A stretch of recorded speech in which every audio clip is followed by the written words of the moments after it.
Welcome back to the channel. So we're kicking off 2025 with just a look through the box in this one. I've been looking at some retro videos from my contemporaries when I first started out on YouTube in 2017. And a phrase that was lost to me is a sprue tour. So we're going to have a sprue tour, just like the old days. So we're going to go through this one. Now, it's a great price. I picked this up at Jadlam. So this is a Tiger 1 late production from the Battle of Villers-Bocage. Now, it does come with a resin figure that's been described as a German Panzer Ace, but it's from the classic pose of Michael Wittmann.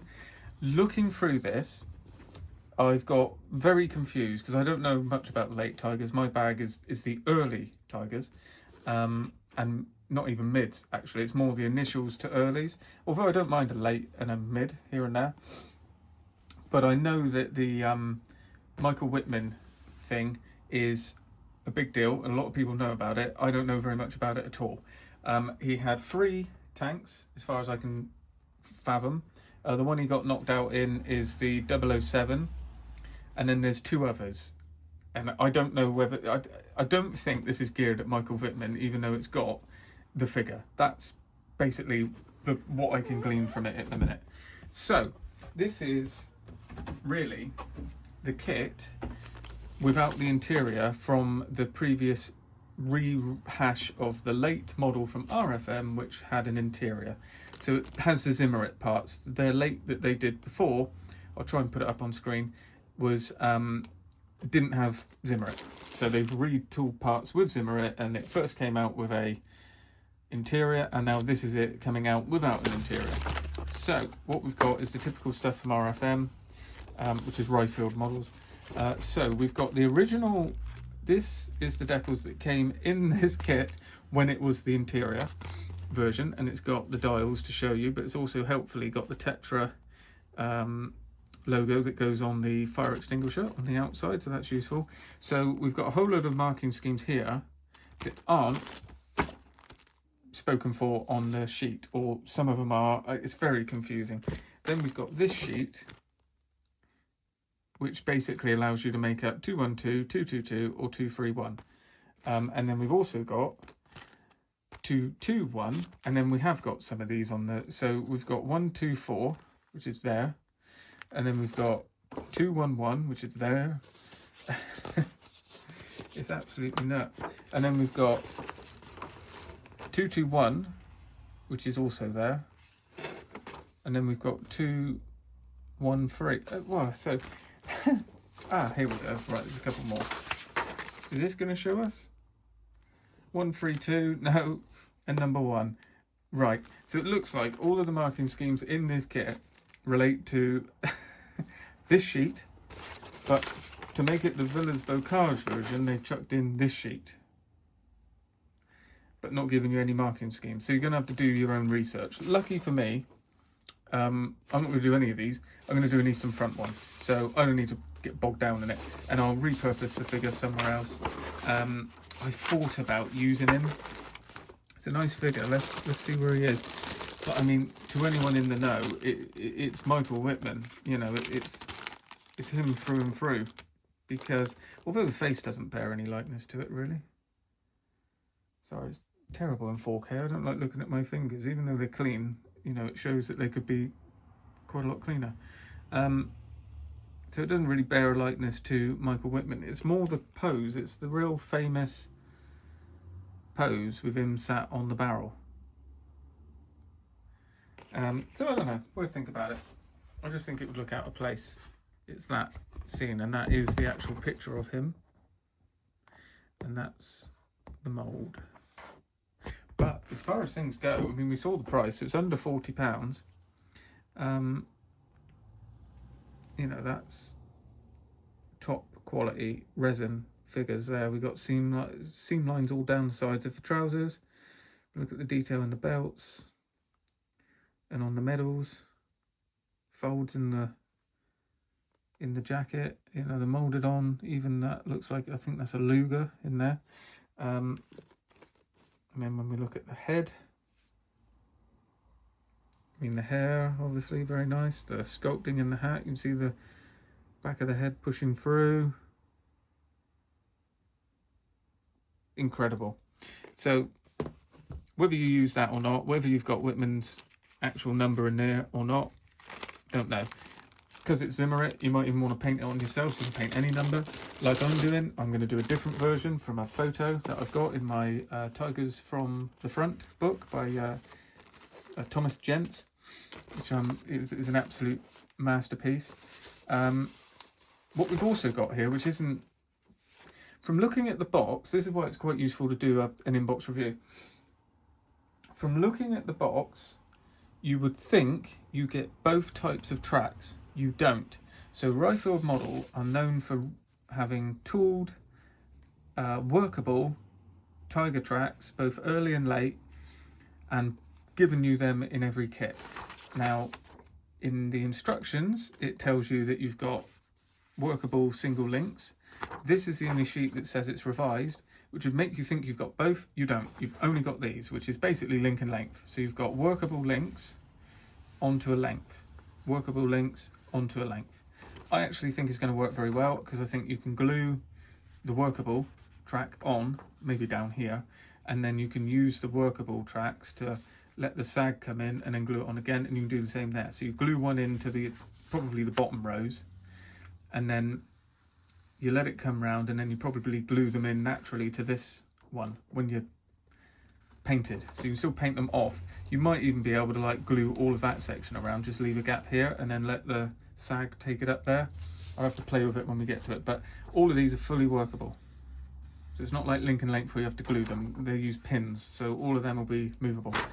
So all of that out of the way, let's look at the schemes that we actually get. So we've got, see, this is classed as a Villers-Bocage limited edition. You'd think they'd all be from the Villers-Bocage, which is Normandy, which is iconic, with Whitman being a thorn in the side of British tank brigades. But what we've got here is Cologne area, 1944, so it's obviously Germany. Then we've got Eastern Front, early spring, #1 of Panzerabteilung 506. This one's SS Panzerabteilung 102. Then we've got same 101 again, but this is Normandy, so that's 221. Then we've got Panzerabteilung 503, which is France, 213. Then we've got 510, which is Lithuania. This is what I like, the Eastern ones. They just look so, they all look very different. They're not clean. Panzerabteilung 507. I think the one I'm doing is from 506. It might be 507. It's one of those two. B12 it is. B12. It's a nice shot of it. It's a replacement tank. So just have a quick look through. What we basically got is the sprue map there, which is, I think, accurate, but we'll have to check, because it says here we've got 192 of these individual tracks. So let's have a quick look for what we have got. We've got bags and bags and bags of sprues. Let's start with the tracks. Is that 192? No, can't be. There's just no way that that's the right amount of tracks. There's only one way for it. No, so we've got 16 times 7, which is 100 and... I did work it out. Where's that gone? 112. He says, worked it out with a calculator. So it's 112. So yeah, with 112 individual tracks, that's not enough to do 2 runs, so that is correct. So the instructions are slightly misleading, and that's leading to a little bit of confusion. So that's the first thing. So that's our individual links, which unfortunately you have to do in rows of 4 to put, you've got a jig, so you can do them in 2 lots of 4, but you've got the pins, and then that's the guide horns. So that goes with them, but you should have like 3 lots of that if you're getting the other boxing, which has got 007 on the top. So you get full tracks but no Zimmerit. And then you've got these lengths. So obviously we know that they've got the open guide horns and it's all accurate. So these here, so they've got the chevrons, which is what we want. They've even got casting marks down in there, which is lovely to see. And then we've got these ejector pin marks, so you probably just need to clean that out a little bit. And then you put in this section, which gives you your open guide horns. There we go. And then you'll need to glue one of these straight in to sort of join that on. So that'll go on as like a link, and then they would have a run of workable tracks to go round and loop back around. So there we go. They seem to be, they're the same length. So let's hope that works out and gives us enough workables on both ends to get a nice sag. So that's them. We've got clear parts as well, which is always nice, periscopes and for around the cupola. That's good to see. Of course, we looked at the figure, so we get that. We also get photo etch screens and a few small bits, and this rope, I won't be using that, I'll be swapping that out for copper wire. Then it's the steel wheels. So this is the steel wheels here from RFM. They look very good. Look fine to me. You know, you're going to put weathering effects on there. Looks absolutely fine. And then I guess that's the later sprocket. What's going on there? Unfortunately, we've got a short shot there. That's a real... No, that's flash. Oh, that's lucky. Oh, that's going to annoy me, that was. I have to get a sprocket from somewhere else. No, we're all right. That's just flash. Okay, is the other one all right? Yeah, so we've got a nice big ring of flash around there, so that's not good. Look at that. This bit. That's surprising. RFM are usually really clean with their moulding, but that, something's gone wrong there. Easy to clean up. Point is, shouldn't have to.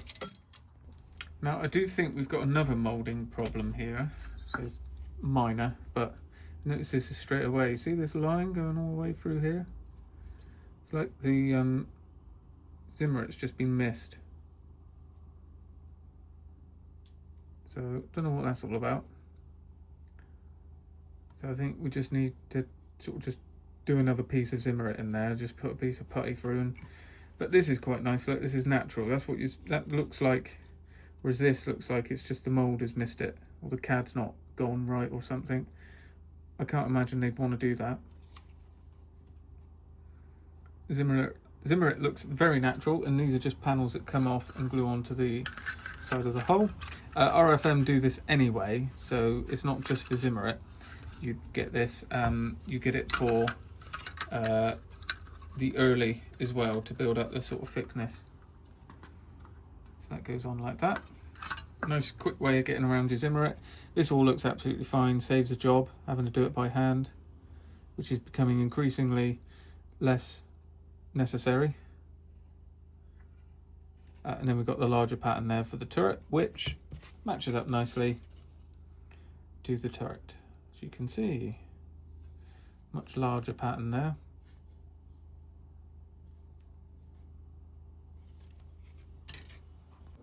You can also see where there is some interior stuff on, was some interior stuff. It's using that parts from that kit.